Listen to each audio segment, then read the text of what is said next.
um, there used to be a time when actually it was advantageous to be a little bit older, because it would give you some kind of inherent respect about all your experience and all your knowledge that you would come with. But I think nowadays I feel that being old actually is a disadvantage, because people think you don't know anymore about modern things that are happening. So I'm fully aware of the disadvantages that I have, and I happen to be also male, I'm white, I'm tall, so everything that can be wrong is wrong. But I do my best anyway. There are two things that I want to first react to the last question that we got before the break, which I think was a very good one, an interesting one. And I'm coming back to my work. Oh, thanks. That's good.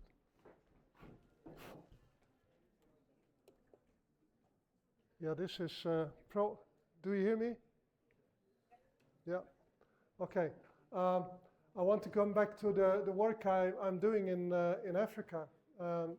I started off there after my PhD to set up a computer science department in Eswatini. Nowadays I'm back involved in a large organization, Deep Learning in Daba, that actually does a lot of supporting AI from and for Africa. And we, together with a number of people around Africa, we got an article in Nature just last year where they wanted us to tell about how Africa was catching up with America and LLMs. And I told them, why in the hell do you want Africa to catch up with the States? Do we all want to go the same road? Do you think it's the right way to do? And actually, instead of saying how Africa caught up with the States in LLMs, I was proposing that we write what actually happens in Africa. What other avenues there are on AI besides the foundation models that are propagated by the big tech in America. Because I don't think actually that LLMs will be the future of AI. It's not that they're not important, not that they're not exciting and very available to a lot of people, but they will not be the final solution. They will not be the answer to a lot of problems that we have in the world that we want to solve with AI. And when I look what happens in Africa, I see so much creativity. Creativity that's also needed because you don't have all the resource, you don't have all the data, you don't have the data centers, you don't have all the connectivity. So people do things with what they have. And actually then you see alternative solutions that are much better fitted with the societies that they're used in than all these things coming out of the States. So I will say a few more words later in the day about that when we have the third session in the afternoon, which is termed Indigenous AI, AI with indigenous people, which is something we do in the north of Scandinavia as well. And telling why the current trend in AI using LLMs actually is not good for this kind of communities. So I'm not against LLMs per se, and I'm not against LLMs because I'm too old to understand them. Maybe that's also the case, but I'm against LLMs because they're one paradigm which is good for one type of situation, but it's not something that's good for all situations everywhere. And that's probably also what Virginia was saying before the break. We have to start asking, what is the actual problem? What do we want to solve? And how can AI help with that? And are LLMs or kind of deep learning solutions the best way to do it? And sometimes it is, and sometimes it's not. So I will talk now till lunchtime about an agent-based modeling approach, which is also AI, but it's not LLMs. And I will indicate why it's interesting, what we do with that, and how it's very practical. And it was pretty impactful, and I think it's probably good to see this kind of alternative solutions.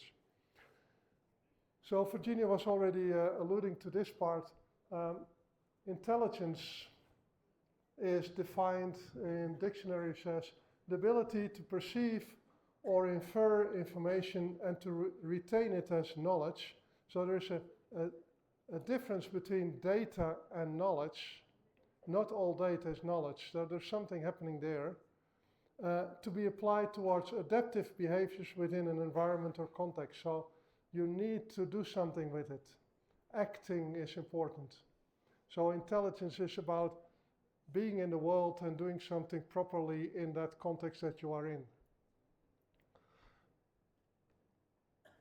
So, making one point actually already, intelligence is actually inherently social. So we're always in a context with other people. It's rarely that we are alone for a very long time, for days or weeks at an end. We're always doing things with other people. It can be your family, your friends, your colleagues. So part of this context in which we have to act is other people.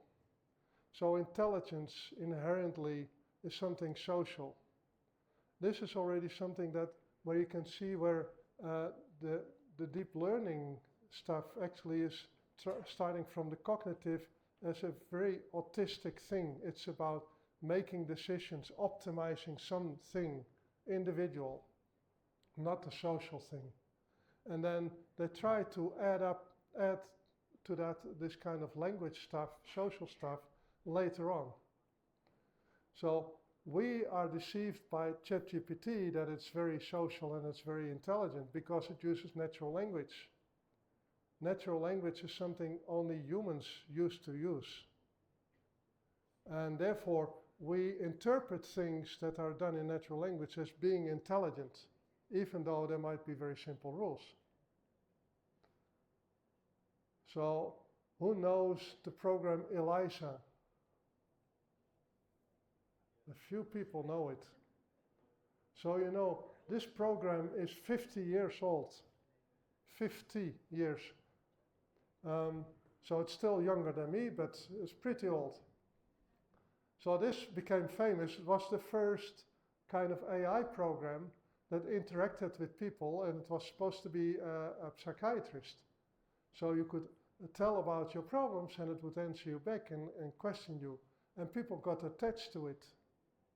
And in the back of ELIZA, in the core of it, is a kind of rule-based system that when you enter some text, it will change that text, use it in templates, and then give you back another text.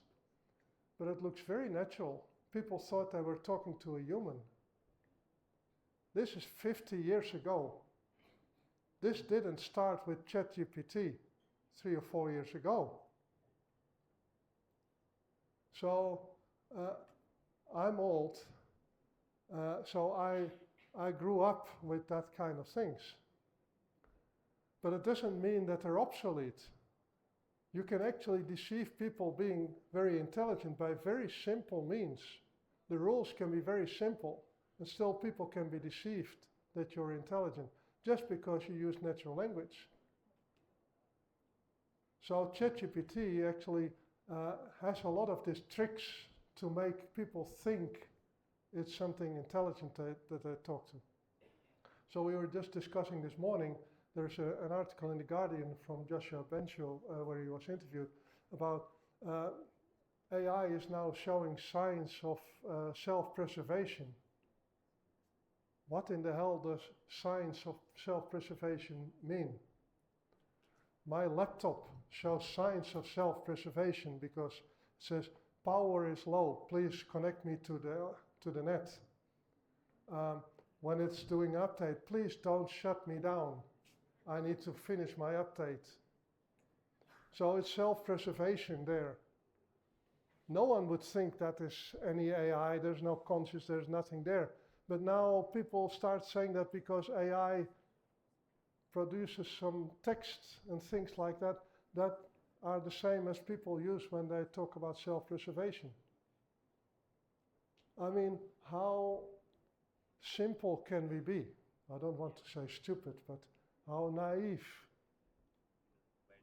So please distinguish the real AI, what is really about intelligence, and all the gimmicks that come out of this new deep learning things. There's a lot of very good things happening there, but there's also a lot of gimmicks that are actually deceiving us to interpret things with a lot more than what's actually there. Okay, let me go to artificial intelligence, and this is what Virginia said. This is how AI started off. It's the research area, so it's not a technology. It's a research area like biology or chemistry or physics. And it studies human intelligence. So it's not about creating human intelligence, it's studying human intelligence. And how you do it? Through the design of computer systems that emulate parts of human intelligence. Why is that interesting? Because computers can give you models that are different from the biological chemistry or physical models or psychological models, because it's something that can actually run. They're dynamic. A computer actually runs and you can see how things change over time. So those models actually give you different kind of insights about what's happening than other theories did before. So it's, in principle, was not meant to be replacing human intelligence or superseding or whatever. It's about finding out what really constitutes intelligence of people. And I don't think we really get there at this moment at all.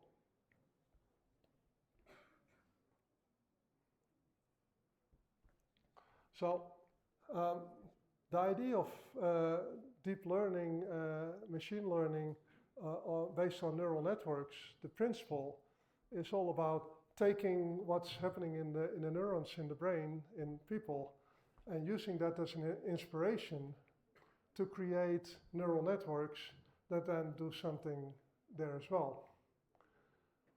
So the whole idea is that if we use the same kind of basic mechanism, there will be something happening like that. But we should realize this is not the same. There's an intuition. This arrow means we take the intuition of a human brain and create a neural network. The way the neurons work in a neural network is not the same as they work in the brain. So a brain is a living mechanism.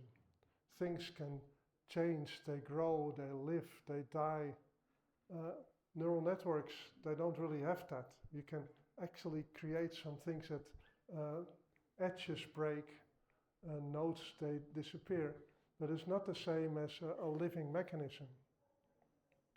So there is a kind of intuition from left to right, but it doesn't mean that what happens there in the right is the same as what happens in the brain. What is happening in the LLMs nowadays is not what's happening in human brains. It's not, it's different. It doesn't mean that therefore it's not interesting, that therefore it's not, cannot be potentially very useful. But it's not the same as a human brain. So there will be a lot of things that actually differ there.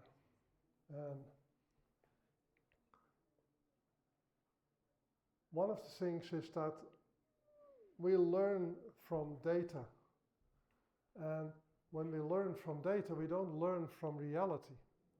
Data is a reflection, is a projection of reality. It's not reality. Data is not the same as the reality. And this is something which is also very important to understand. People say, if we have more data, then we know more about reality.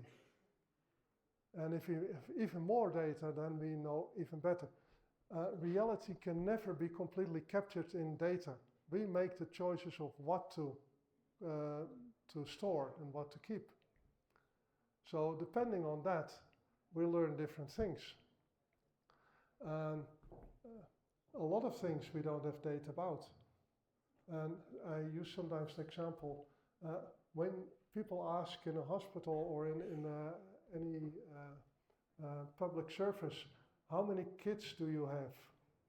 Well, if you ask that in a country like Sweden, where there's a high percentage of people that are divorced and remarried and all that, then the question is, what do you mean, how many kids do I have?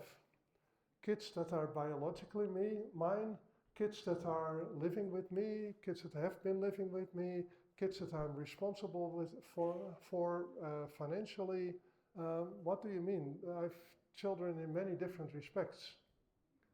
So a simple thing like, how many children do you have, is not that easy to answer, and it can be answered in different ways by different people. So what does the data that's there mean?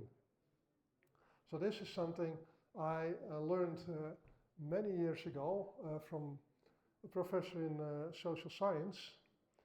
He was doing a lot of work in hospitals on social science topics. And he said, hospitals are very well documented. You know all the data about the patient, so you should have all the things there. And he said, every time I start off a research, I have to start again with collecting data for the patients that I take part in my research. Why? Because I never have the data that I really need. The data are collected for a certain purpose, and they don't fit with what I want. So data are not just data objectively. Data are there for a certain purpose and are geared towards that purpose and might not be usable for in another way. So data is not data objectively. Data is something that's, there is some subjective part there as well.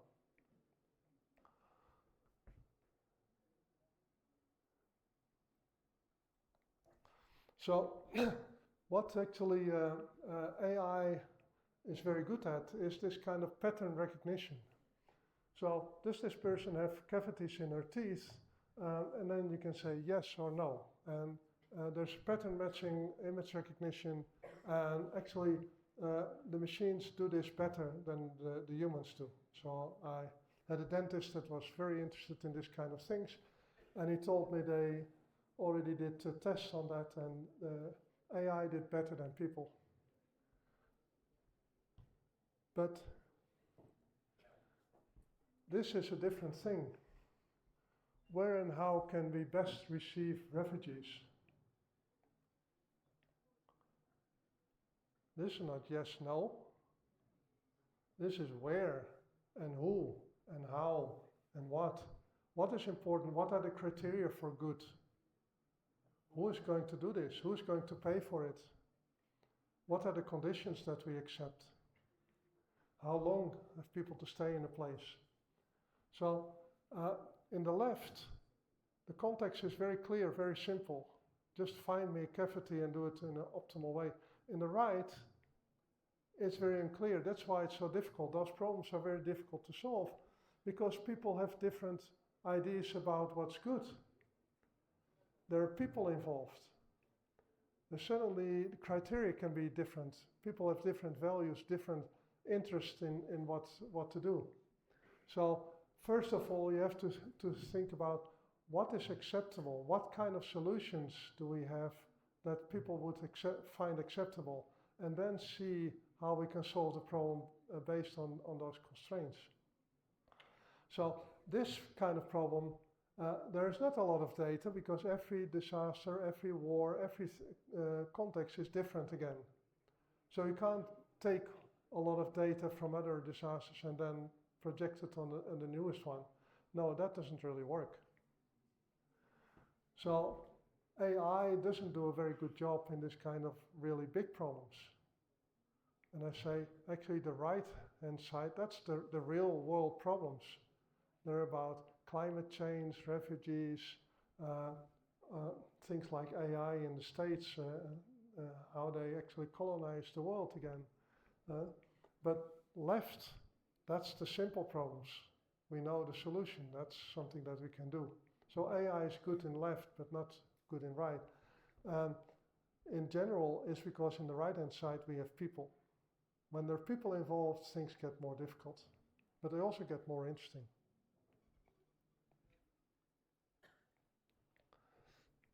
So I just put these slides in the break because there was a question about pattern recognition and how in this medical domain things are, how you have to look at ethical sides. So does AI help or hurt human radiologist performance? It depends on the doctor. So this is what was in the Harvard Review, and they did a study on AI detecting cancer, and then having that system being used by a radiologist. So I thought this was very funny because I picked this article up in 24, so last year, I can still say that today, when we were in Harvard, they showed this, and I had 1 or 2 years before got in contact with a doctor from Italy who also did this, and they were very proud about finding out some cancer in people where the AI system did detect like 80 or 85% of the people correct the cancer, and they gave the system to radiologists and it didn't improve at all. And he was very surprised. He came to me and said, "You're doing AI and you're doing this kind of also practical stuff. How come? Because if the system is very good and you have a radiologist that's also a well-educated person, how come it doesn't get better than just a radiology?" I said, "Well, it's obvious if you think about people." So are AI and the radiologist together better? Well, suppose the radiologist says there's cancer and the AI system says there's no cancer. What does a radiologist do? He said, "Well, I think there's cancer, so I'll be conservative because I'm a doctor. The well-being of my patient is first. And maybe the system makes a mistake. It's not 100% correct. So maybe this is within the 20% that's wrong." So they go for cancer. So nothing changed there. If the radiologist thinks it's no cancer and the AI system thinks it's no cancer, they agree, so no cancer there. If they both think it's cancer, there's also no change. If the radiologist thinks it's no cancer, but the AI system thinks there's cancer, why do you think there's cancer? Explain to me. So the AI system needs to explain to the radiologist why it thinks there's cancer. And just saying, well, I compared 10,000 or 10 million pictures and this looks like a cancer picture. That doesn't do it. So usually the AI system cannot explain very well why it thinks there is cancer. So the radiologist, if he doesn't get a good explanation, he will not buy it. So you can go down the line and you see that actually whenever they disagree, either the radiologist will be conservative and keep to the cancer situation, or it demands an explanation, and when it doesn't get that, he doesn't change. So in the end, if you see the conclusions, the last column is exactly the same as the first column. Nothing changed. Why? Not because the AI system might not be better than the radiologist, but because it doesn't know how to explain things. So it's nothing to do with pattern matching. It's nothing to do with the AI function that you try to optimize. It's about how you interact with the person. So if you can't do that properly, nothing will change. Your system doesn't really help. So this is not an add-on. This is not something that some other people have to take care of. How do you make your AI system explain correctly? That should be built in. That's a core thing, the core functionality. So if you do this kind of pattern matching stuff, you have to know how to explain the things later on. If you can't do that properly, then actually the system is useless. You can put your energy somewhere else. How do you get to this? Because what's actually the problem? You want to diagnose the person that has cancer or no cancer as good as possible. So that's the problem, to help your patient. Finding the cancer or no cancer in the right time, that's a part of solving the problem. It's not the whole solution.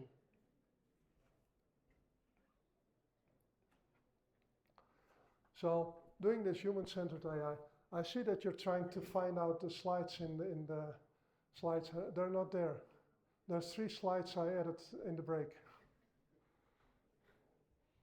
So you see, you have to take care of the context and see what's happening, and then there's a very easy solution. You don't have to try to find it because they're not there.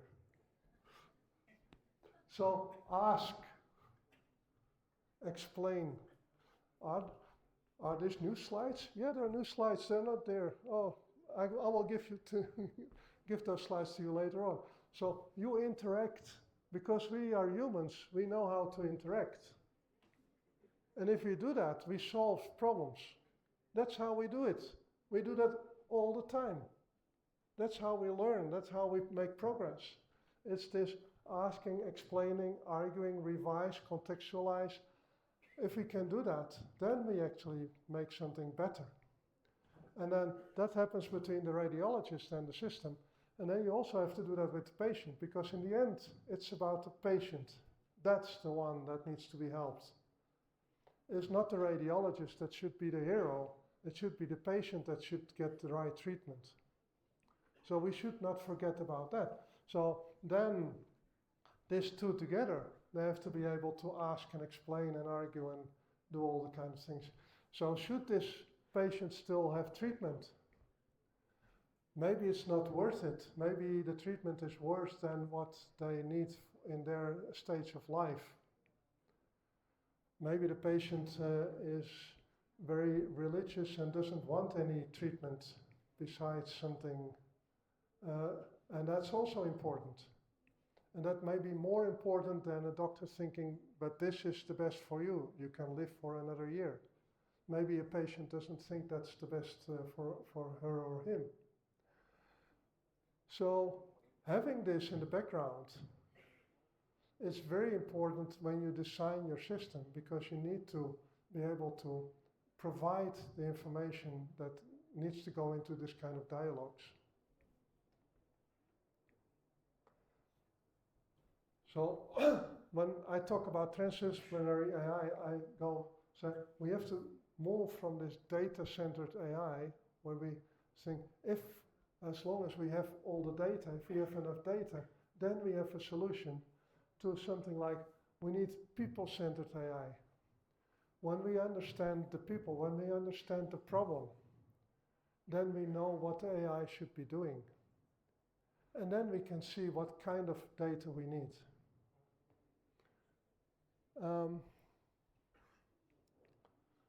Okay, so talking about people means that we have to talk about psychology, and we have to talk about social science and things like that.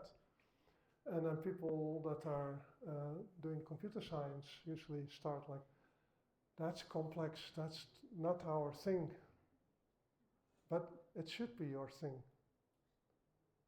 You should take care of people and models of people and how they interact.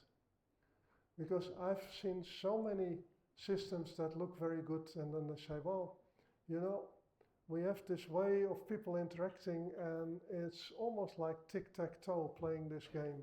And then we know exactly what's the strategy of how people should act and how the system should react to that. And it makes no sense, because life is not tic-tac-toe. It's more complex than that. And if we simplify it to something that we know very easily how to implement, then we're saying, we're not doing something for the real world, we're doing something for publishing a paper. So we have to know what are the limitations, and we have to know how things fit in the real world. If we don't do that, then the things that we create are useless. Maybe they create some papers and that's maybe good, but it's not good for the real world. So, and of course society is complex. And that's probably a lot of you know. It comes with a lot of disappointments and sometimes with a bit of joy. But in the sense of complexity science saying this, it means that significant global outcomes can be caused by the interaction of networks of individuals. So the way that we interact actually creates some things in a larger scale. So large movements very often start with very small actions. You see that in a lot of points when you go back in time, say that person there, that started that whole movement and that caused the world to turn in a different direction. So it's interactions that we need to look at. And the outcomes are not modelable if you do not model interactions between individuals. So it's how we interact. That's why I was interacting with you guys about the slides. You see, you pick up something and you start interacting. That was not in the plan, that was not in the program, but we do that because we think these interactions are important. If I don't have that in my model, I don't really have a model of reality. So when you do that, you get a lot of surprises when you look at what comes out of those interactions, because they accumulate things and things go different directions. So what I do a lot is agent-based simulation, simulations based on agents where agents represent people and sometimes companies or households. And one of the things that you get is surprises when you do those simulations.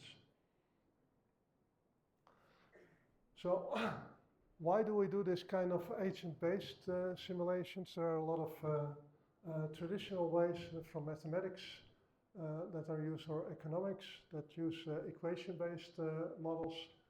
And they're nice because they give you aggregate model outcomes. So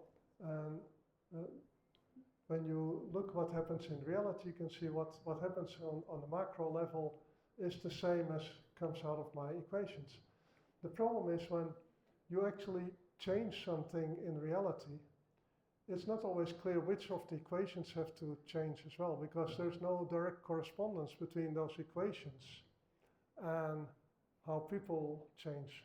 So that's why you get things like when the price rise of products, then people buy less of it. That's not always true. When, at least in Europe, when the price of the gas rises, people don't drive less. Because they still have to go to work, they buy the more expensive gas and they maybe do some other things a bit less. But if the price of the car goes up and it goes over a certain level, you can't afford it anymore. So in the global sense, it makes sense. If a car is too expensive, you might buy a motor, or you buy a scooter, or you buy a bike, or you go by bus. So you make a different choice. So, but it's not one-on-one.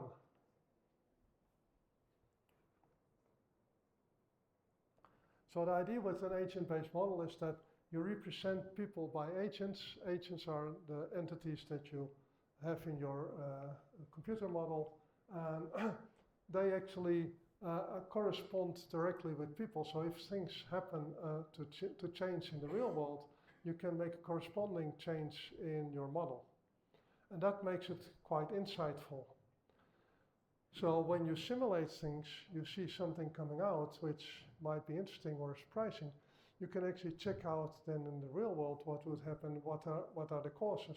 So you go back to your model, say what is the things that actually create this surprise, and then see what would happen in the real world.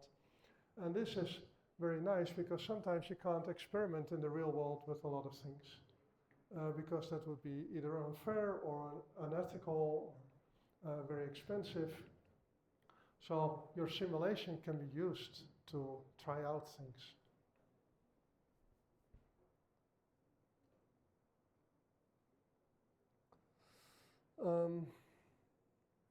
Yeah, let's go. So we have a computational process that you describe. You only use simulations when things are not analytically tractable. So if you can solve a problem using mathematics, that's much better than using a simulation, because simulation is pretty hard to set up. So if it's analytically tractable, why not use the instruments you have available? But assumptions are less brave. You can do with less assumptions and still go on. I will talk the rest of this session about the simulations we made in the COVID crisis. So that was something that you can't experiment there, and you really need to see what's happening and having good, reliable outcomes based on very little assumptions, because a lot of things we didn't really know. So detail of the unfolding process is available. So when you run a simulation, you can actually follow what's happening step by step. You can see what's happening and how it's happening and what it depends on. So you can criticize the things, including by non-experts. This is not something that I expect in the real world. Or, oh yeah, of course this is natural. We always see this happening. We also got this simulations, when they're well presented, can be very convincing and therefore also misleading. So you have to be very careful in that. So what you want to use them for is to explore inherent something that are the possibilities, potential developments of scenarios that you think will unfold in reality, at least possibly. So it's not contingency, it's not the specific simulation, the specific run that comes to a certain end point. It's about what normally in this simulation will happen. So normally you run a simulation for at least 50 or 100 times with different seeds, and you see that they together create a certain scenario of what normally would happen there.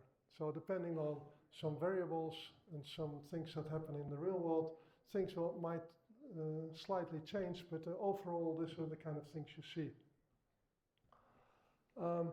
So you can validate them by comparing them to the real world data. So again, in the COVID crisis, when we ran a simulation, we said we expect this to come out.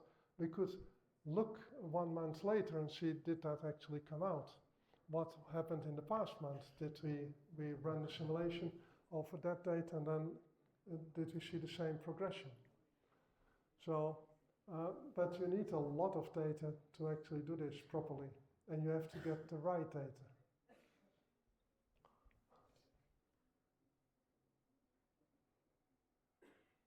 Oh. Well.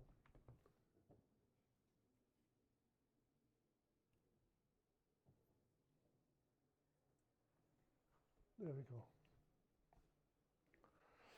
So when we did our simulations for the COVID crisis, one of the important things that we did is we didn't just look at the medical developments, not just about people getting the virus, how the virus spread, but we also looked at how economy was affected by the COVID. And we also looked at how social relations and people themselves were affected by the COVID. So we had different systems that all relate to persons. And persons are part of all those different systems, and they all feed back. And we see that in the end, people start with their values, what they find important. For me, family is very important. For me, money is very important. For me, my work is very important. So what are the things that drive you? And then you get concrete personal and social rules based on your actual values that you hold. So this is a model. We didn't invent this idea of having people based on values. This is social science research that has been done for many years and has been tested all over the world. People are driven by values in the end. So we have this kind of common set of things that drives our kind of actions. So we can interpret values, say, if you have these values, then there are this kind of rules that are more and more, more or less natural to use. So if my family is very important, I want to be home with my family in certain days. When the kids have their birthday, I want to be at home. So that determines whether I, for instance, go to a conference or not go there, or that I choose to do some work instead of being at home. So this kind of choices are based on values, so they get interpreted in concrete rules that I make personally, and those personal rules can be different for different persons. But they should be kind of consistent for the values that I have. So I can't say, well, family is important, but actually I go to a soccer match on the birthday of my kid and I don't take them because I think soccer is so important. So there should be some consistency between the rules that you use and the values that you propagate.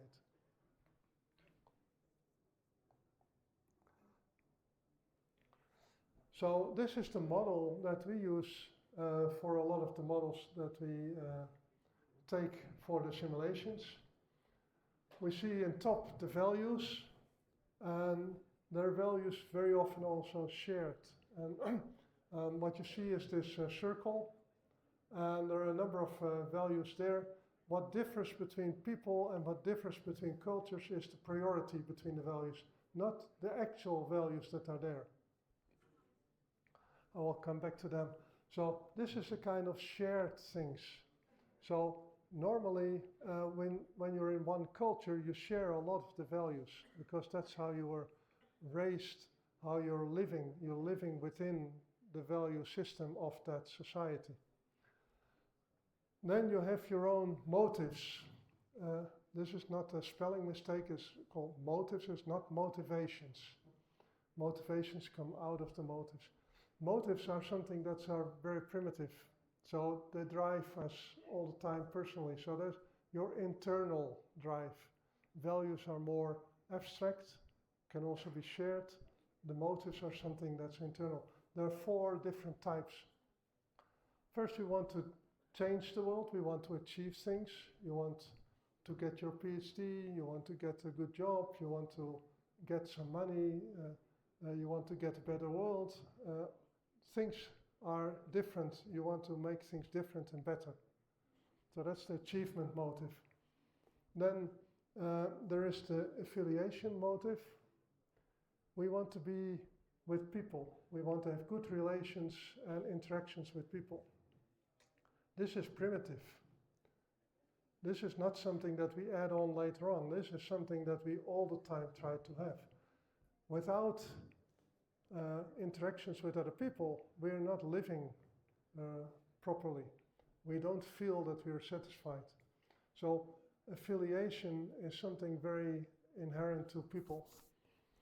Then we have power. We want to have, and this is not the social power that a lot of people think right away. It's not the boss about an employee, but it's about skills, about knowing how to change the world, how to accomplish the things that you want to get to. I always say you get power by training. So if you study a lot, you get more knowledge, you know how to do things better. So the more you know, the more you train, also physically train things, the better you can do things, the more you can do yourself. And finally, we have avoidance, is we don't want to be in situations where we have no clue what to do. So we avoid places where we get anxiety.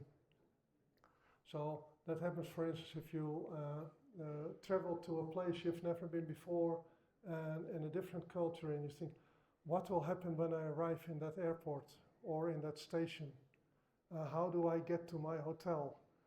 Will there be taxis, or how is that arranged? Or who can I trust there? So we avoid situations like that, but we overcome this anxiety because we want to achieve things. So there's a balance between those motives as well. So all people have this four, but different people find one thing more important than another. So people differ in the way what they find more important and how they balance the things. Then there is the places, affordances. What can I do where? If I go to a restaurant or a cafe, I can have some drinks or food with my friends. So that's what that place is meant for. If I go to a soccer field, we can play soccer. If I go to a lecture room, I can listen to a lecture, and maybe I can sleep or talk or do other things, but I sit. So the way that this room was set up is for everyone to look one way and one person being here in front. So the affordance here affords certain actions, makes certain actions easier.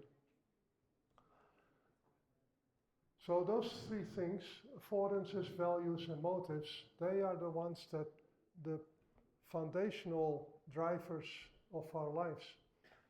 But it's very difficult to start from those principles. So there are a lot of societal institutions that actually make things easier. They package the things in ways that we know what to expect. So norms are something that actually tells us, people expect from me to be quiet now. People expect from me to ask a question. People expect from me to be polite. There are all these kind of things. So these social structures, they actually indicate how you have to package the things that you have, that you want to achieve. So they give you a lot of rules of behavior in a way that actually makes it simpler to reason about what to do next. But the big thing, and that's why this has this kind of cloud, norms are a very good example. We're expected to do things, but we might decide not to do it. So there's no law like in physics. You have, I hold this cup in my hand, and then when I release it, it goes down. I can do that 200 times, and 200 times it will go down. So that's a physical law. Social laws are not like that. They can be violated. So they're much more difficult to understand. So in the end, all that leads to actions. When the actions are performed, I check, did things go to according to expectations, and that actually feeds back into my motivational attitudes. So this is the value system in top. So this is the Schwartz value system. That's a kind of standard system that people accept over the whole world as being the foundational value systems. And there are things like self-direction and on the other hand benevolence. So self-direction means I want to be autonomous, I want to do things that are good for me and I want to develop myself. And benevolence means I want to do good for the world. And you can do both at the same time sometimes, but not always. So hedonism actually is a kind of opposite to benevolence. So the circle means that values that are on opposite sides usually drive you to different types of actions.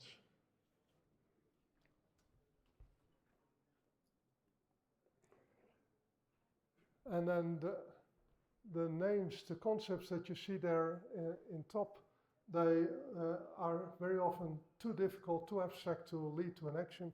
So there are kind of value systems that make things more concrete. And you can have benevolence, and that can then lead to being good for the environment, being good for the neighborhood, being good for the family. So benevolence can have many different forms, and all of that becomes more and more concrete until the point that you say, now we get to a level where we take actions, we know what to do with it. Okay.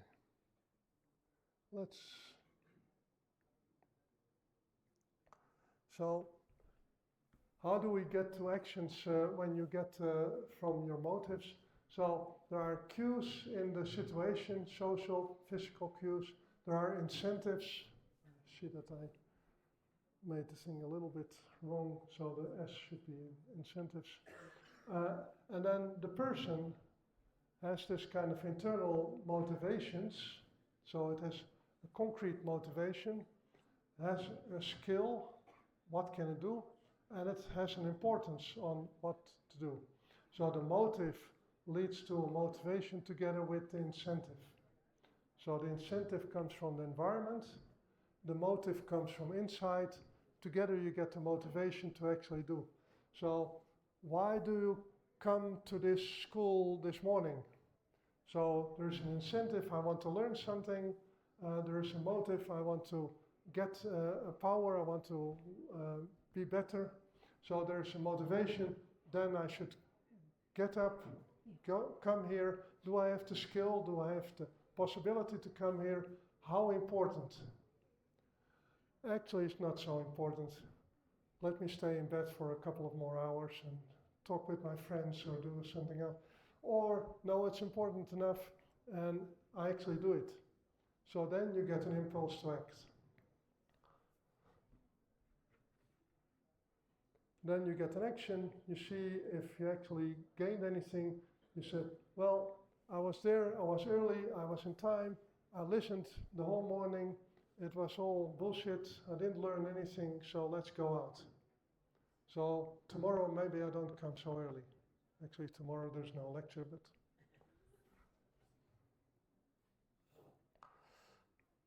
So, is this all new? No, this is very old. So, actually, Confucius talked about similar things. So he said, we have societal rules, and it's very important to keep to the rules, to the rules and order of society, because that makes society work. We know what to expect, and if we follow the rules, people also know what to expect from me, and they trust me, and I trust you. So it makes life work easily. So that's one thing that's very important. On the other hand, it's very important to follow the principles, the values that come with principles, and they determine also what's good and what's bad, and when you should do something. So we have two different things, and society gives us rules, but sometimes the rules don't really work very well in a particular situation. Rules don't cover every possible situation, and then you need to use your values, the principles, to do what's right in that place. And sometimes, like typical Dutch, when we bike, we always say, the goal when you bike somewhere is not to put your feet on the ground until you reach your goal. So traffic lights and all that, that's heuristics. You have to be extra careful because there might be other traffic, but go. You do that at 2 o'clock in the night, there's no other traffic. Why would you stop for a red traffic light if there's no other traffic at all? So, and then it's the value of being careful and making sure that you don't hit another driver doesn't really apply anymore. So I can do other things rather than stop for the red traffic light. So you see that in the Netherlands all the time. People will obey the rules in the morning and in the afternoon when it's very busy in the road, but in the middle of the night they don't really do that so well. So making the choice when to follow the rule and when to follow the values, that's something which we're learning all our lives. When we know how to make that choice, that's what we call being very wise. So this is nice, of course, to talk about this, but how do we implement that? This is the trick that we need to do. So we have all these social rules. People should do things and they expect to do things, but they don't always keep to that.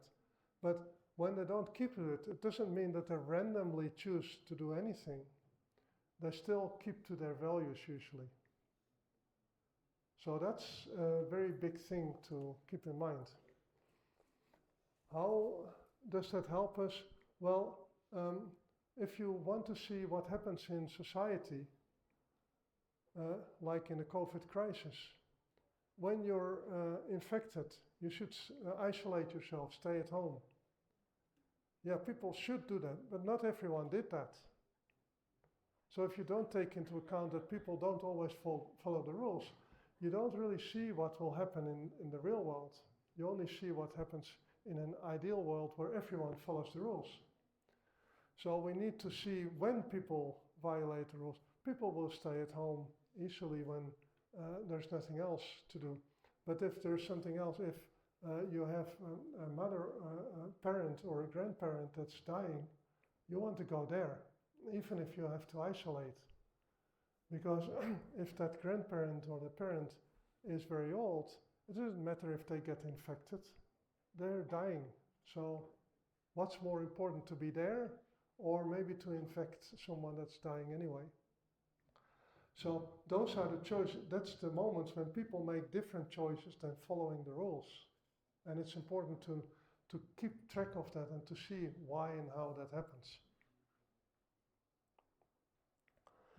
So I will focus on the left thing. This is the COVID crisis simulation. But we also do a lot of very different things. So we did things on radicalization. So we looked at storming of the Capitol in the US. But we also do something with the National Police in the Netherlands about radicalization, see if you can track what's happening and maybe prevent radicalization. We looked at fishery management in Europe. Why do the rules that the European Union give never work like they expect them to work? Because the fishermen are not just functions that pull up the fish, but they're also people that actually have responsibilities, that invested in a boat, that have a life with children that they want to put into university, so they want to earn money. So that's another one where we looked at how people follow the rules or not.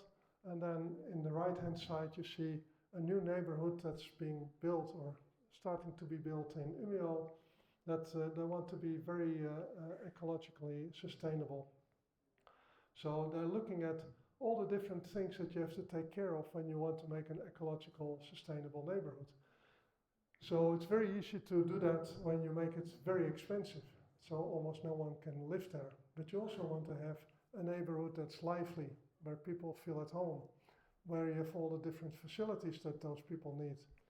So you need to make choices and balances between all the different aspects.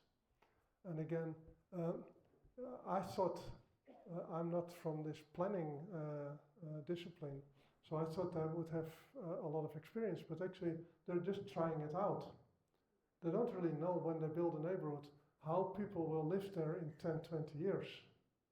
They have expectations, but they don't really know. So there's not a lot of theory on how people live together. So I've 45 minutes. If I manage that, I don't have time for questions, which is good, because then we go right away for lunch.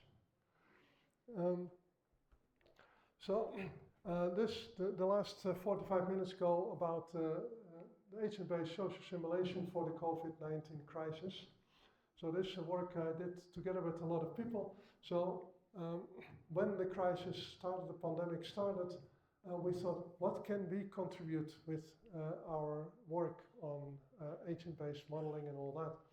And we thought, well, we can make simulations where you can actually try out different restrictions on people, closing schools, curfews, closing shops, all that kind of things. What's important and what will the effects be of all those things. So I gathered people from around a number of countries, most people that I've worked with before, and together we made this simulation that actually we used in quite a number of practical cases.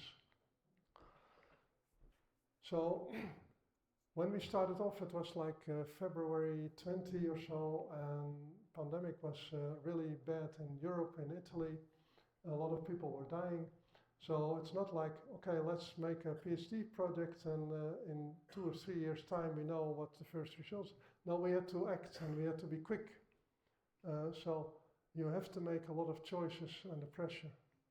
And one of the things is we have this wonderful model based on values and motives and affordances. And that's very complex to implement. So how can we make this practical? So we got again to social psychology actually, and we got to this needs model as an integration model. So this is the model inside the agents where they balance different needs that they have and try to fulfill all of them in a certain way. So, basically each of those needs is a homeostatic parameter, which we show that in the picture like it's a kind of water tank that slowly depletes, the water goes out over time, and when you have actions that are good for that need, they get refilled again. There is a red line on that each of those tanks that shows if the water goes below that line, then that need needs attention. So you see there are a few that are below the line and other ones are not. So those needs, they need particular attention. So it's looks very simple model, but actually what it does is you have to all the time balance all the different needs. All of those needs have some importance, and depending on your environment, there are things that you can do to fulfill the needs, or sometimes you can't. Some need is very pressing, but there's nothing that you can do at that time for that need. So you just have to wait or create an opportunity yourself.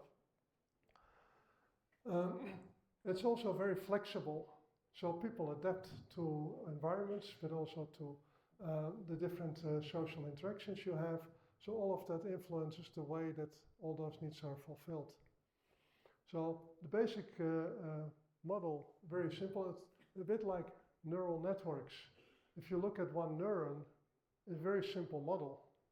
But if you put a few billion of them together, suddenly you can't understand anymore what's happening.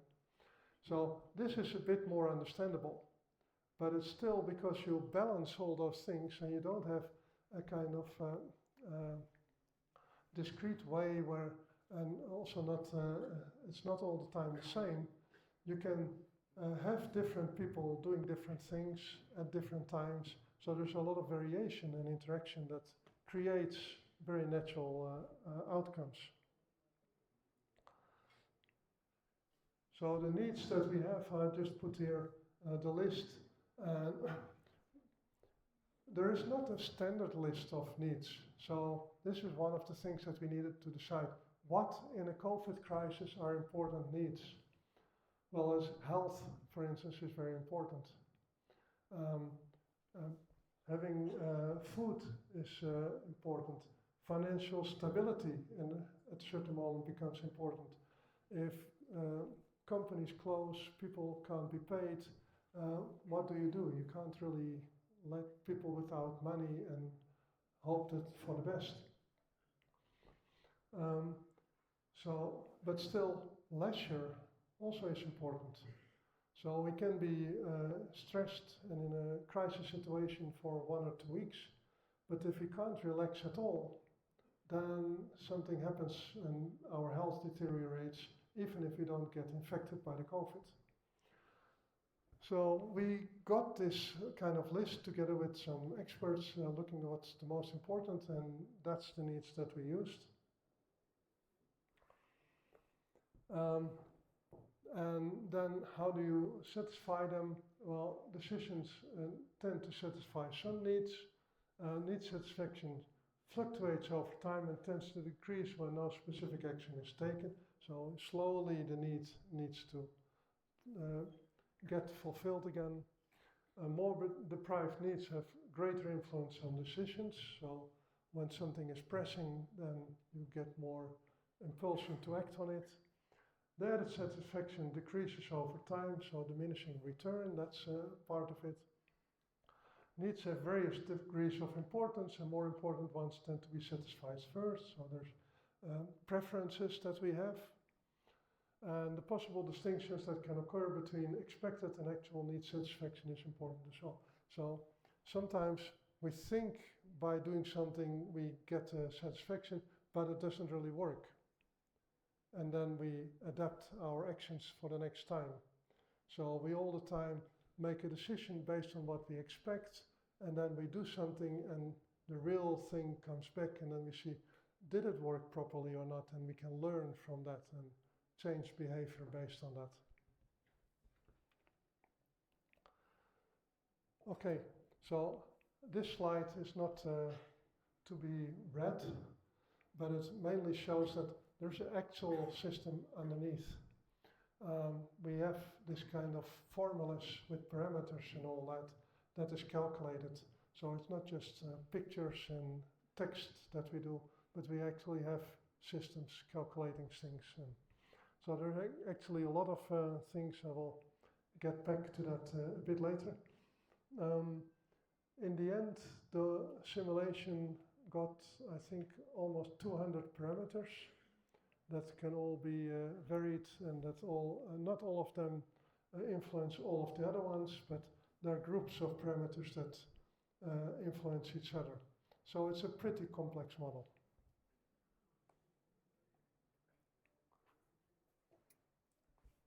Of course, for us, so I should say, in the platform that we use for this, this is the most complex model ever made in that platform. So 172 parameters is pretty much. If you talk about an LLM, they talk about a few billion parameters going in, input parameters. So it's very small still. So the kind of things that we also put there is this epidemiological model. Actually, that's pretty okay. It's a very standard epidemiological model. So people asked us, did you make the whole simulation together with epidemiologists because they have the expertise? Actually, the only thing that we needed is to get the parameters for this model. So this is the standard model that they all use. During the crisis, they knew better and better how the different parameters had to be filled in.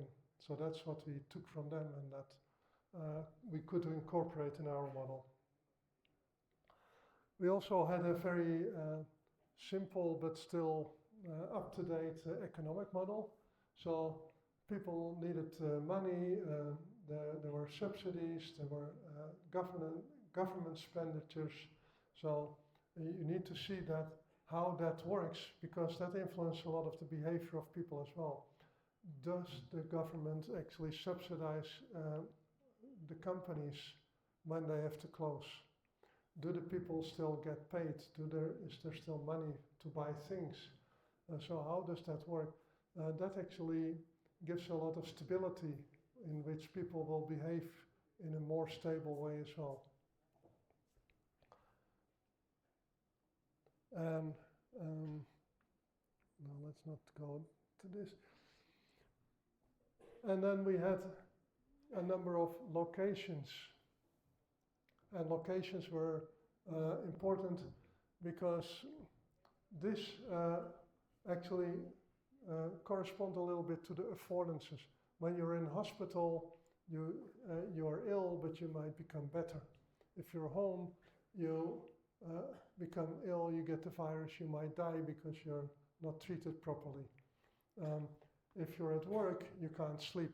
You only can sleep at home. If you're in a conference room, you also can't sleep, but that doesn't always apply. So this locations actually filtered out the type of actions that were possible. And that actually makes the whole thing run pretty efficient.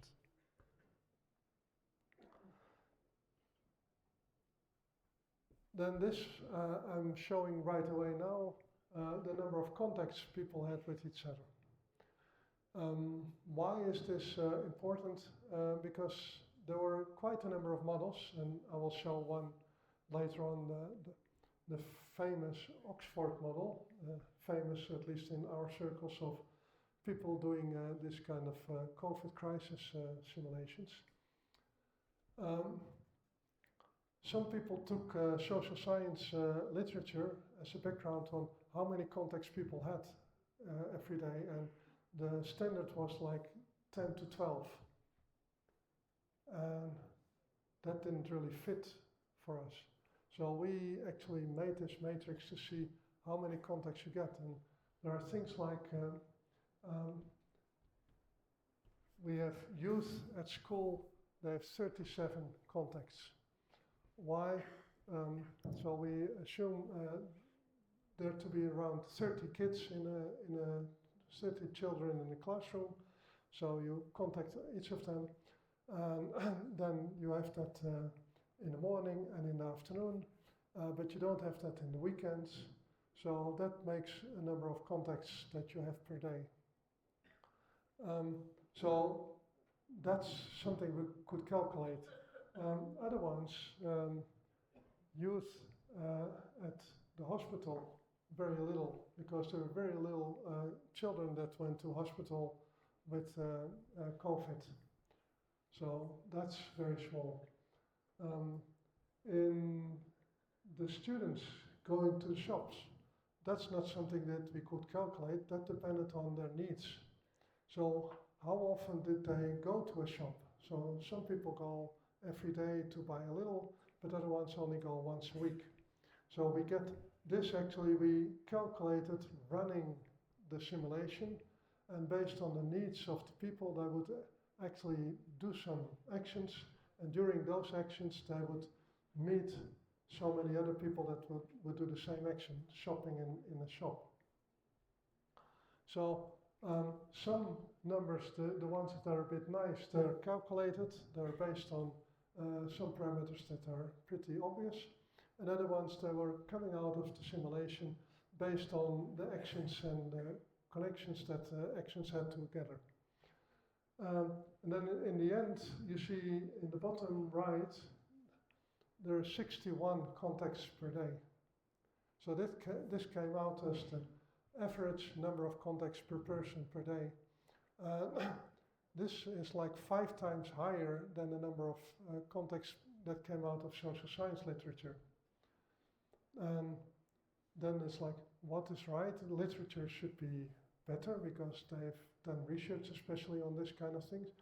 But actually then when you go read the literature, which is always good to do, not just refer to it but also read it, then you see that the context that people talk about in social science is about context that people remember the day after.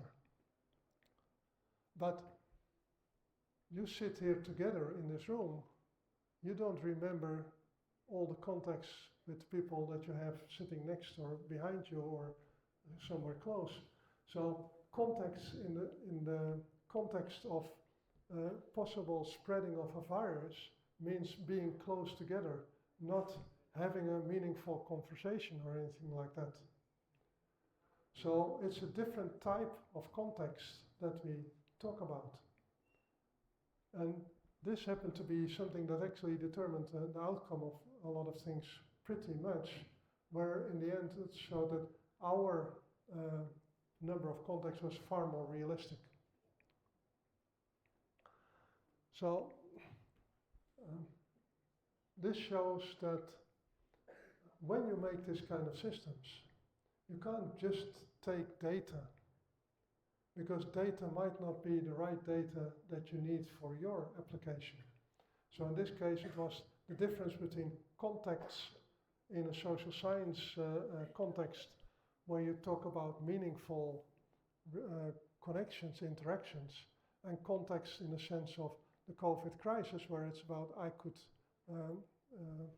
infect you by being close. So both are called contexts, but there are different types of things.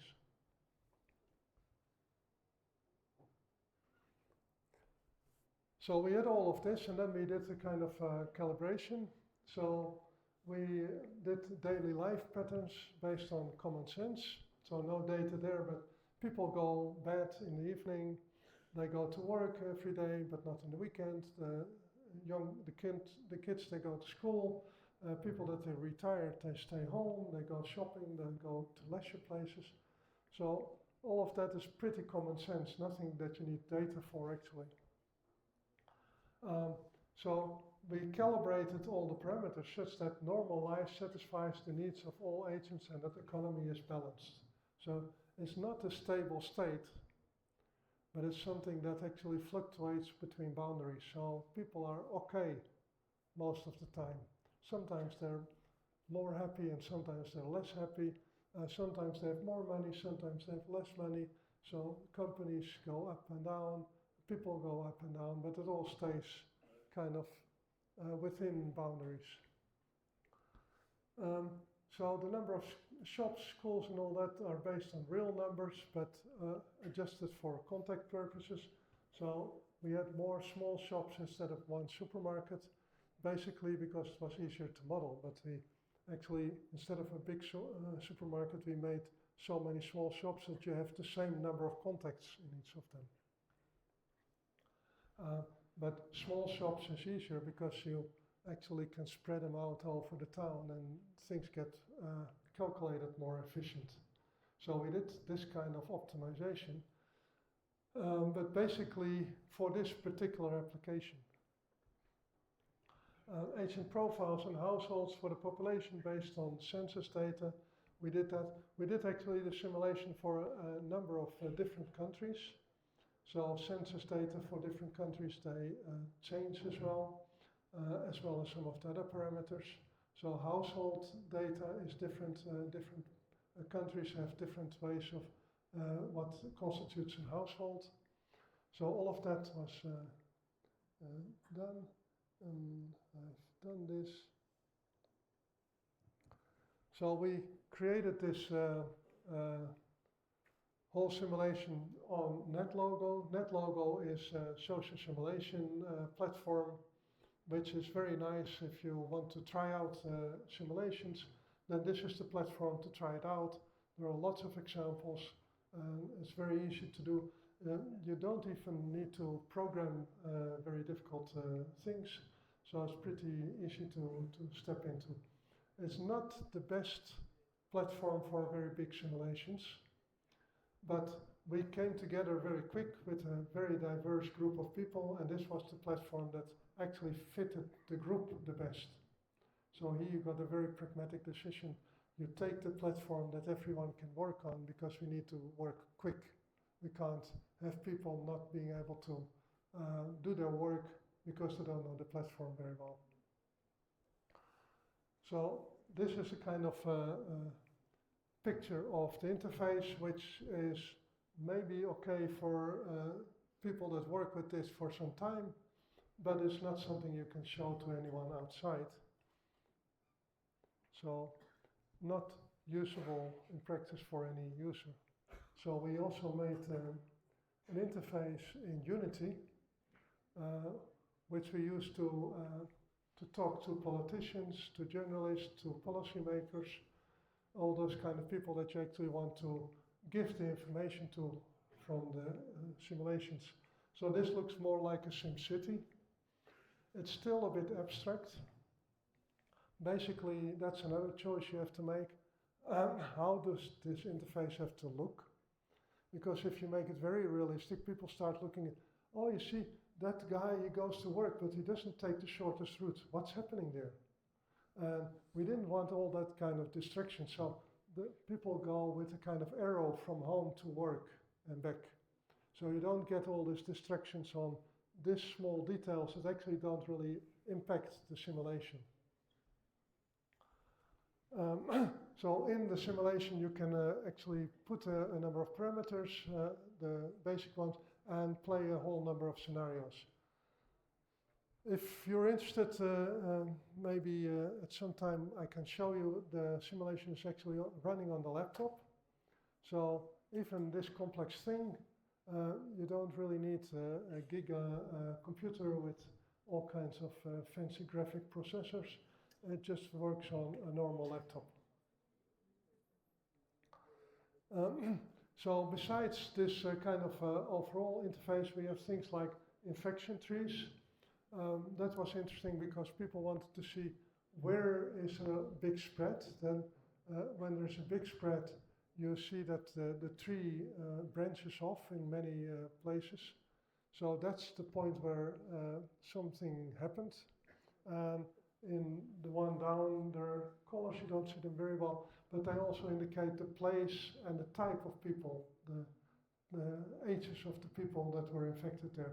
So you could see a lot of infections took place in school or in a shop or somewhere else.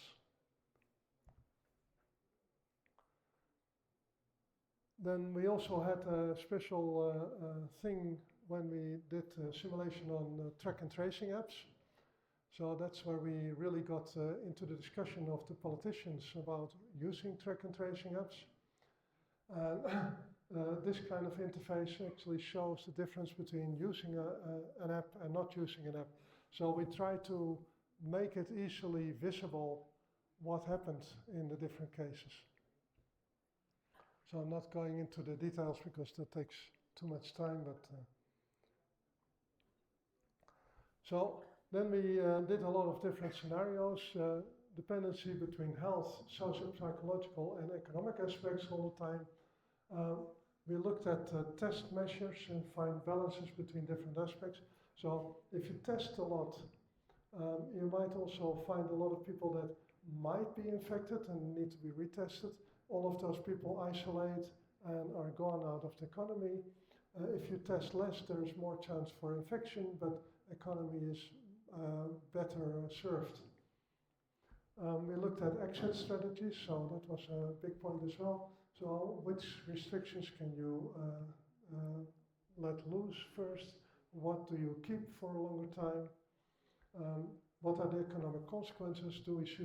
Should we keep paying subsidies to companies for a longer time, or should we say we don't need that because, well, if they go bankrupt, maybe they would have gone bankrupt anyway. And a lot of this what-if questions. So now I get to the comparison. So here we get the real ethical things as well. So we got this simulation results on people using the track and tracing app. So you see the spread of the COVID virus here in top when no one uses the app. So that's the peak, and it's much worse than when people use the app. So when 100% of the people use the app, you see that it goes down, but still, that's this curve. A lot less people get infected on the peak, but still it's like half of the people that are infected when no one uses the app. So this is compared to the Oxford model, where if everyone uses the app, you see that there in the right-hand side, that graph, almost no one gets infected anymore. And what would be better, the UMIO model or the Oxford model? Well, the Oxford model, of course, is better because Oxford is a big name, so they must be much better than those guys from UMIO. We never heard of UMIO. I bet you never heard of UMIO before we came to talk here. So it's obvious. This is how it works in the real life. It's not about the content. No one looked at the content. It's about the name. And look at the graphs. The Oxford model, those nice smooth graphs, they must know what they're doing. We had this jagged graphs, but real life is not smooth. But people like simplicity. If you have something simple, graphically nice, and a good name, that's actually you sell the things. So the Oxford model was much better than our model. That it's not correct is another thing. So how do we prove that our model was better than the Oxford model? One of the things that happened here, and that's why I took this example, when you use a track and tracing app, what happens if someone gets tested positive? All the people that were close to that person, they get a message that they were in contact with someone that tested positive. They should also be tested. So that means that you catch people that are infected much quicker. So intuitively, that must result in much less infections because all those people test, isolate. If they test negative, they can go back to work and do things. But you actually are much quicker reacting to infections. So intuitively, it should be like in the right-hand graph. Things go down a lot. If everyone used the app, it should work. And we were saying, no, it doesn't work so well. Well, you must be wrong. And I actually literally got that. You must be wrong. What's wrong in your model? So we looked at it very carefully, and it took us quite some time.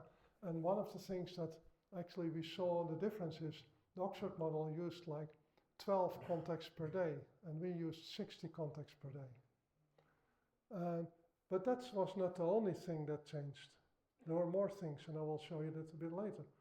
But it was not that easy, but in the end we could explain where this difference came from. Without having that explanation, no one would actually believe what we said.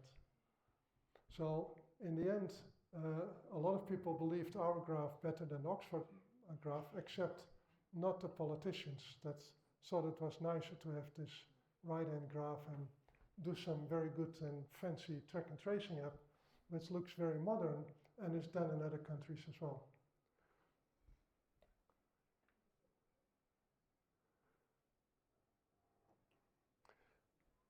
Another thing that is very important here is just a simple way of presenting your results. So doing this left graph, you see the peak goes down a lot. And for some purposes that's important. If you look at how many people can be admitted to hospital, that's an important thing to see. But if you want to see how many people in total get infected, then you look in the right-hand graph. You see the difference between the different situations is much smaller. Accumulative, the difference is not so big. And that's actually, you don't really notice it here, but this one, this graph goes down, but then here is the top one. So there is a bigger tail, and that goes on for quite some time. So if you take the accumulation, you see that there's still quite some infections, only it takes more time for people to get infected. That's interesting because people isolate quicker, but then they go back and then they get infected anyway, but a bit later. So there's more isolation, but not in total less infections going around. So if I show just the right-hand graph, you say, well, the track and tracing app doesn't really make that much difference. If I show the left-hand graph, you say, well, that's a big difference. So just presenting results makes a difference. The way that you tell your story.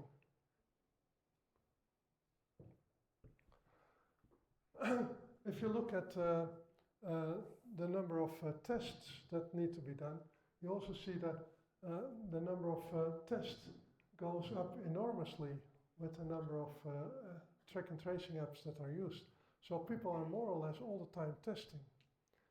So if we would assume that when you test, you have to wait for the result and then you have to sit at home, then you miss a day for that testing day, then that already gives you a lot of problems at work and different organizations, all that. So just seeing the consequences of using the app, just based on the amount of testing that would start happening, that already makes a negative consequence that people didn't really look at. So fortunately, only like 20% or less of the people ever in any country that use the track and tracing app use the app.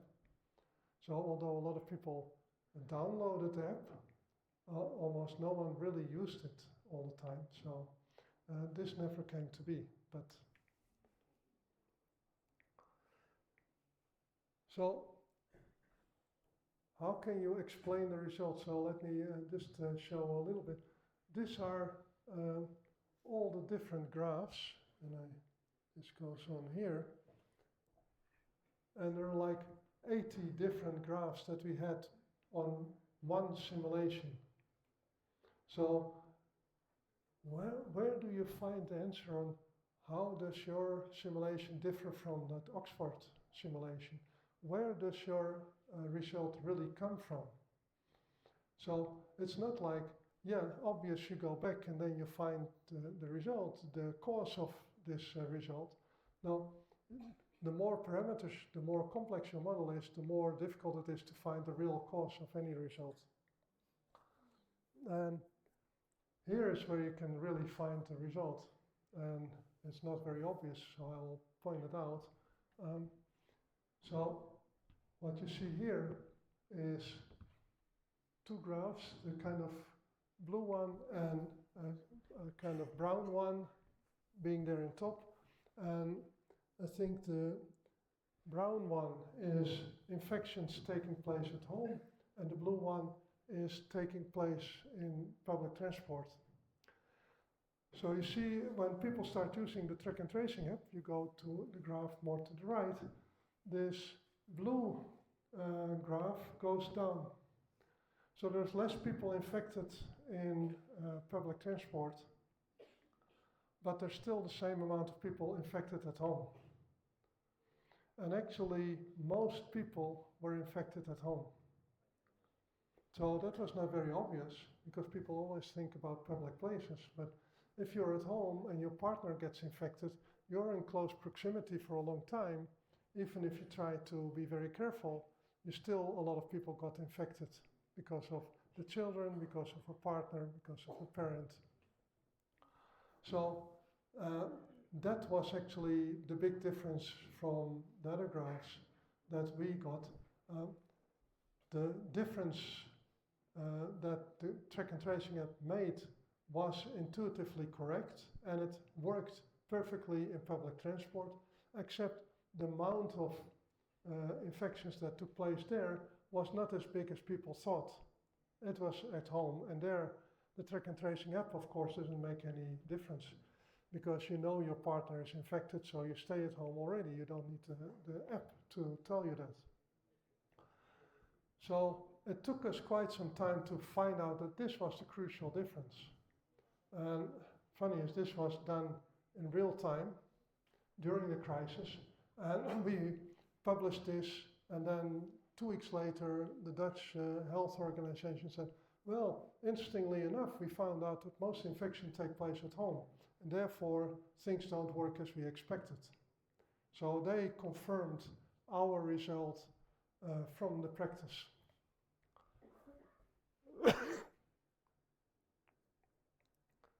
Okay.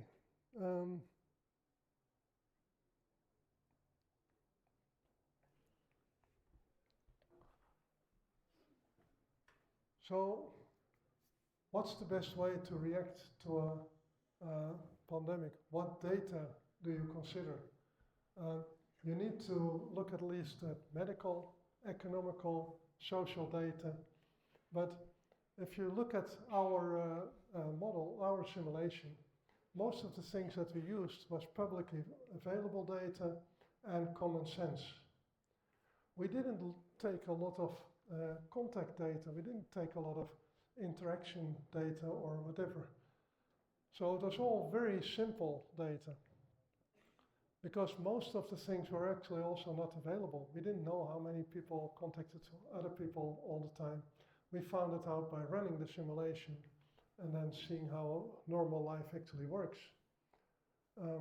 So a lot of the things actually are pretty simple. It doesn't need gigantic number of data. And actually, in this case, a lot of people thought we couldn't do anything with AI because there was not enough data, because we didn't have this pandemic before. Secondly, what kind of consequences do you consider? Is it about how many people die? How many people are hospitalized? What is the economic consequence of a pandemic or the psychological one? So depending on your goal, the type of things that you want to find out, you will actually also look at different kind of restrictions. So there are people that said, well, the old people, they are most affected by the virus, but they're old anyway, so they will die soon. So they're not so important. And the kids, they don't really get a very bad consequence of the virus. And so why would we actually close society? So we would have more deaths now with very old people, but less deaths later on. That can be very harsh and very bad, but I mean, those are the kind of choices you have to make. And medical people make those choices all the time. They have to say, we have limited resources. Who do we want to save? What do we want to do? Where do we want to put the resource? And the same happens here. What are the kind of restrictions that are important? What do I want to optimize? And hospitalization, for instance, to diminish the peak. That was actually making the amount of hospital beds sufficient for the number of people that needed a bed. So for that, it's not about the number of people infected overall, but how many people at the same time are infected.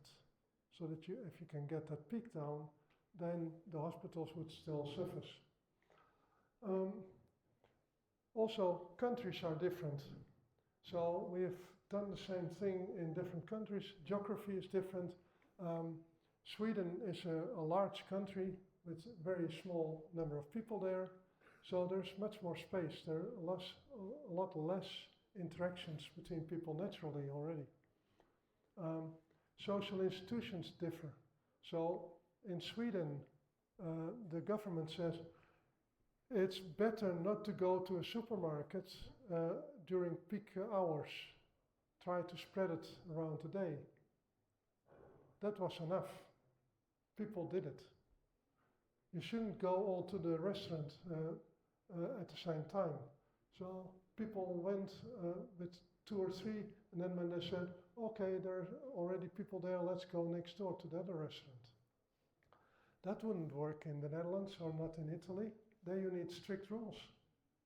You need to say, you can do this and you cannot do that, and that's the maximum. And so the way people trust, the way people react to different institutions is quite different. So different restrictions also have different effects in different countries based on those kind of parameters. So you can't actually say there's one way that is the best way to react to a pandemic and we can simulate it and that's how it works. No, it depends on each country being different and doing different things. And that was very interesting for us doing the simulations. You saw during the pandemic countries, one running after the other. They're doing that restriction, so we also should do that restriction. Or they're not doing that, oh, we should be doing that. And often it didn't really give you the same result at all, and very often not a positive result.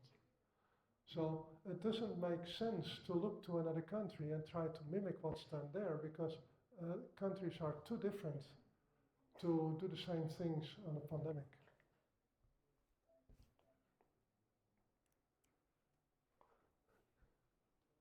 Okay, 5 to 1. AI is more than machine learning. I hope you saw. I hardly did any learning in all this lecture. I hope you did a lot of learning, but not machine learning. Data is not a necessity to use AI. We all use some data, but you don't really often need an awful lot of data. Sometimes the right data is much more important. Agent-based modeling is a very natural way to study interactions of many factors in society. So agent-based modeling is very good to solve this kind of societal problems. Unfortunately, there's not one ABM model. It's not something you can pick out of the cupboard and say, let's do that. A lot of different people use different models, and we have our own brand. And it works for some things, and it doesn't always work for another kind of problem. So you have to see what is a good model, what kind of aspects are important for what kind of problem. We use this kind of value-based or needs-based model because we often look at problems that have combinations of different aspects of life, economic, social, ecological, so those kind of things where all of them, they have a different cycle, but they come together in people. So that's where values actually are useful because they connect the different aspects of life. Huge potential for supporting research on complex societal challenges. We're actually doing that. So we're doing a lot of different projects on different societal problems.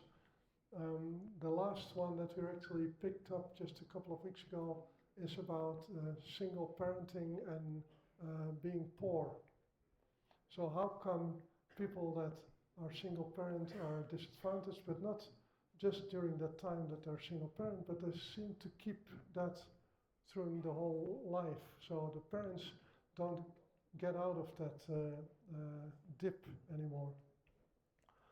So explanations are very important. Without explanations, you never get things accepted.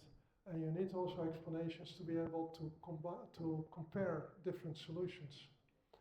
So if you don't have explanations, you just see solutions are different, but what is better, we don't really know if we don't have an explanation.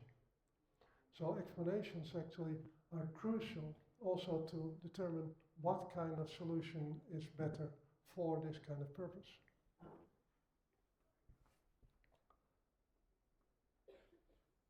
That was it.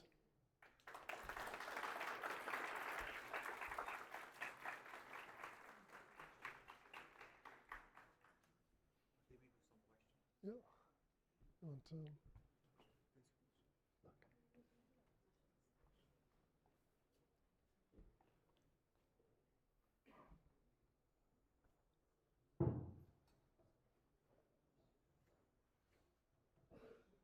Thank you for this lecture. You are doing simulations of the real world so that you don't have to interact with the real world. What type of simulators are preferable in this type of problems? And, our simulations. Sorry. No, I don't really understand what you're asking. So the simulation that we build is built on these agents that use this decision-making process based on needs and that interact together in an environment. And so the platform actually does that simulation in that way. So you build the simulation software yourself, don't use any software already available? So we we use our own software completely. Yeah. Okay. There's a new kind of model out there, like it's called world model, which are good simulators. Like, do you plan to use them? I don't think so. So one of the things that is very important with these simulations is that you put in your model those aspects that are most important for the problem that you're researching. And we see that for each type of problem you need different aspects. And those aspects actually have a huge impact on the results of the simulations. So the world is one aspect which the way you interact with the world determines a lot of the internal connections that you need to make. And so you want to keep very good track on what is simulated in the world. Like, let me give you an example. In our simulation, we didn't have a geographical model. We just had locations. Because actually, we decided that the geography in itself was not very important, while it actually would impose a lot of extra computation, because you start needing planning, you start needing transport going along certain routes, so it would have a lot of overhead without giving benefits for this particular application. So you need to be able to switch on, switch off all those different aspects, because they affect how your application is both efficiently and realistic. Sir, another thing is that, like, what type of goal do you have training these agents, and what type of technique do you use? Do you use RS for training of the agents? No, no, our agents are not trained. We initialize our agents with parameters, and they're pretty simple. So there's a profile, in this case it's on age and some other things they can do, skills they have, and the needs model, and that's it.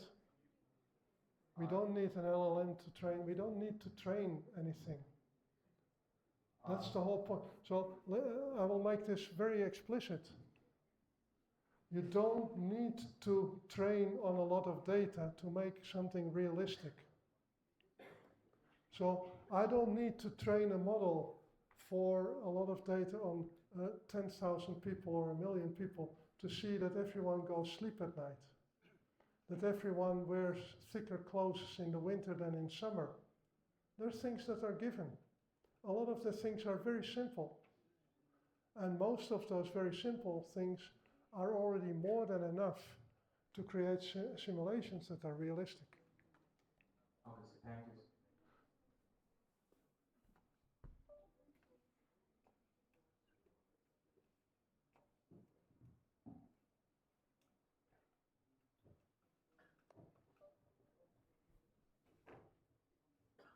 Thank you very much for this very interesting presentation. I think some students here are trying to conceptualize that you don't necessarily need to have a learning algorithm behind, and I understand that, because that's something, I think that's a brilliant proof that you can do something impactful without relying on huge networks that needs tons of data, and to take, especially in this case of policy decision making. And my question here is like, so basically you have created this model, simulation model, like during the pandemic itself. And I wonder if, like, like the aftermath of all of this, maybe you got some data from the country you simulated, how well your model was fitting the data afterwards, given the parameters you had inside. So actually it was surprisingly good. So we got to like more than 90% accurate on a lot of different restrictions in different countries. So I dare to say that our model did the best from all the models. Well, like we compared like 120 models that were done for different purposes, but we were by far the best general purpose model of the world. Okay, that's quite impressive, because like, what I was thinking, looking at, like, there are many heuristics that you're using, for instance, and sometimes you cannot guess, like reality is always more surprising than what we think. And like, for instance, there are like, something can happen that will change everything. Like I see in Korea, we have like some religious movement, and they kiss each other in the church, and you have like a sudden spike that you cannot simulate something like this, right? No. So we cannot foresee everything. That's completely correct. Yeah. So in this kind of pandemic, I think you can foresee a little bit more than in normal life, because you can focus on certain aspects that are clearly more important, and you can leave out things that although they vary, they don't really influence the overall results so much. Yeah. But in this case, if you have like a religious cult, that actually becomes, that would be for us a point to actually include that in the simulation. So that's another thing that we could do, I would not say very easy, but more easily than most of the other models. We could add some of these aspects. And we have been doing things like what's the difference between big towns and countryside, and what happens if people can go abroad again? Is that tourism? What would be the influence? When can you, like with exit strategies, when can people travel again? So that's something that we added on later. Thank you very much.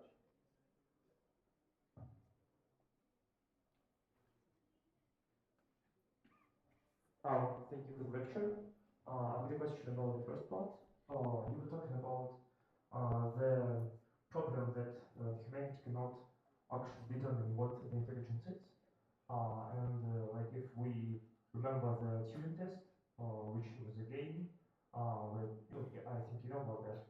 There were three participants. The first one is a spectator, whose role was to understand, and the two others were man and woman who tries to deceive and tell the truth respectively to the spectator in order to make him to make a choice who is a man and who is a woman, and the target of the man was to deceive him. The spectator and the target of the woman was to make him understand the truth.